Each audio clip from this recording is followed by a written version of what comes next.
Hi every one. ഇന്ന് divine എന്ത് മെസ്സേജാണ് നമുക്ക് തന്നിട്ടുള്ളത് നോക്കാം. ഇവിടെ വന്നിട്ടുള്ളത് 3 of cups, 7 of pentacles, queen of pentacles ആണ്.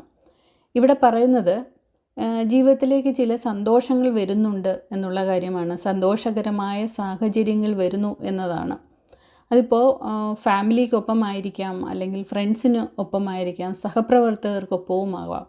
അതായത് നിങ്ങളുടെ എഫേർട്ടിന് ചില വിജയങ്ങൾ വരുന്നു എന്നതാണ്. ആ സന്തോഷം നിങ്ങൾ മറ്റുള്ളവരുമായി പങ്കുവയ്ക്കുന്നു എന്നുള്ളൊരു കാര്യമാണ്.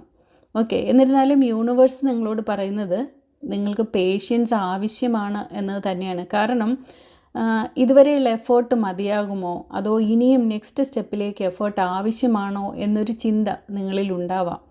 നിങ്ങളുടെ പേഴ്സണൽ സക്സസ്സിന് വേണ്ടിയിട്ടും, അതായത് നിങ്ങളുടെ മെറ്റീരിയൽ സ്റ്റെബിലിറ്റിക്ക് വേണ്ടിയിട്ടും എങ്ങനെ മുന്നോട്ട് പോകണം എന്നൊരു ചിന്ത നിങ്ങളിലുണ്ട്. അതാണ് യൂണിവേഴ്സ് പറയുന്നത്, പേഷ്യൻസോടുകൂടി മുന്നോട്ട് പോകണം എന്ന് പറയുകയാണ്. അങ്ങനെ പോയാൽ അവിടെ നിങ്ങൾക്ക് സക്സസ്സും സെക്യൂരിറ്റിയും എല്ലാം ഉണ്ടാവും. അതുപോലെ ഇമോഷണൽ സപ്പോർട്ട് നിങ്ങൾക്ക് ലഭിക്കും.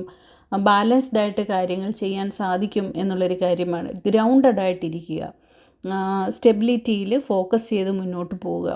നമ്മൾ പേഷ്യൻസോടുകൂടി ആലോചിച്ച് മാത്രം കാര്യങ്ങൾക്ക് തീരുമാനമെടുക്കുക. അതായത് യൂണിവേഴ്സ് ഇവിടെ പറഞ്ഞു വയ്ക്കുന്നത്, നിങ്ങളിലേക്ക് വരുന്ന സന്തോഷങ്ങളെ നിങ്ങൾ ആ സന്തോഷങ്ങളെ അക്സെപ്റ്റ് ചെയ്യുക എന്നുള്ളൊരു കാര്യമാണ്. പേഷ്യൻസോടുകൂടി കാര്യങ്ങളെ മുന്നോട്ട് കൊണ്ടുപോവുക, ഗ്രൗണ്ടഡ് ആയിട്ടിരിക്കുക. ലൈഫിനെ ഒരു ബാലൻസ് എനർജിയിൽ മുന്നോട്ട് കൊണ്ടുപോവുക എന്നാണ് യൂണിവേഴ്സ് നമ്മളോട് പറയുന്നത്. അപ്പോൾ എല്ലാവർക്കും നല്ലൊരു ദിവസമാകട്ടെ എന്ന് പ്രാർത്ഥിക്കുന്നു. സ്നേഹത്തോടെ, രാജി.